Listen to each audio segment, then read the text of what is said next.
Today, let's dive into something that's at the absolute heart of teaching. And, let's be honest, sometimes one of the biggest challenges, student engagement. We've all been there, right? You've poured hours into planning the perfect lesson. You've got the content down, the activities are lined up, you are ready to go.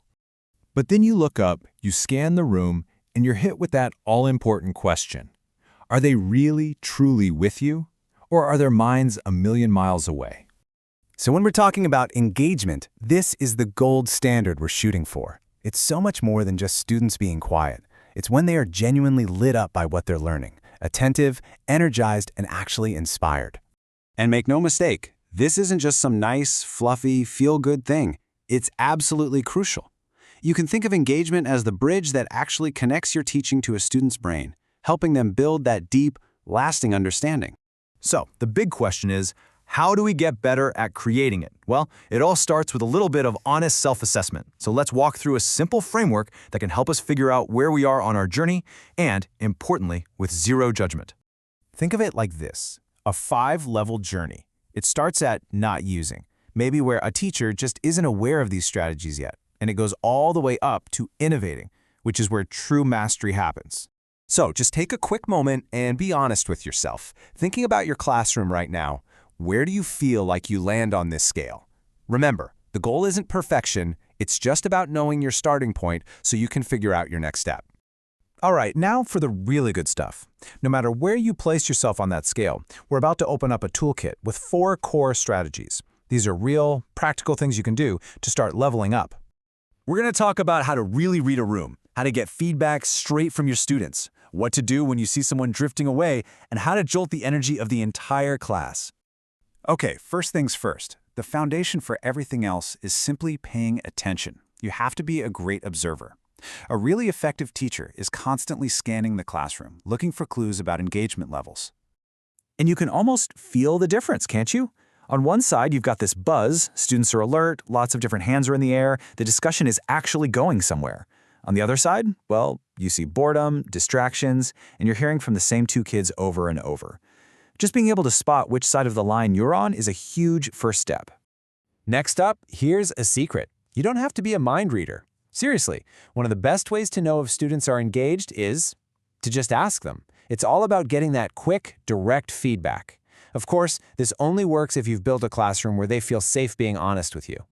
And this doesn't have to be some big, formal survey. It can be super simple. A quick thumbs up or thumbs down gives you an instant read.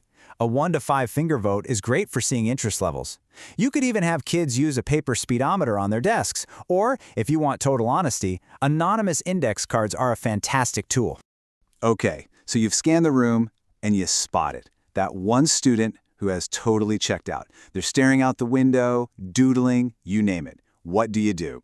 This is where having some targeted moves for individual re-engagement really pays off. You've got options here. Sometimes all it takes is walking a little closer to their desk. That's proximity. Or you could just gently drop their name into the lesson. You can also directly ask for their thoughts on the topic. Or if it's a bigger issue, a quick, private, "Hey, what's going on?" can work wonders.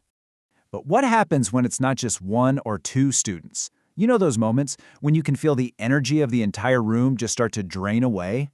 When that happens, you need a different kind of tool, something that can lift the whole group at once. This is where you can have some fun. A simple, "everybody stand up and stretch" can work magic. Turning a dry review into a quick, competitive game can instantly change the vibe. And you know what? Never, ever underestimate the power of your own energy. Your enthusiasm is contagious.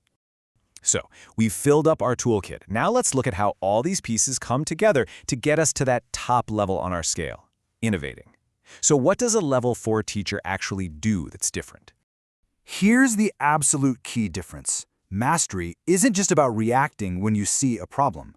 It's about being proactive. The innovating teacher can feel that energy dip starting to happen, and they use a strategy before anyone fully checks out. They anticipate the need and adapt on the fly. Level 4. This is the goal. It's a classroom that just feels energized, where you're so in sync with your students that you can weave these strategies in seamlessly. That's the real art of teaching. Okay, that was a lot of information, I know. But none of it matters if we don't put it into action. So let's get really practical and talk about your very next move. Let's keep it simple. Here's a 3-step plan.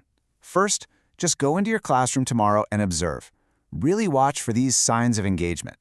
Second, pick just one new thing to try. Just one. Maybe it's a quick finger vote. And third, see what happens. Just notice the impact. And that really brings us to the final and most important question. Looking back at everything we just talked about, what is the one new strategy you're going to commit to trying tomorrow? Because taking that one small step, that's how the journey to mastery begins.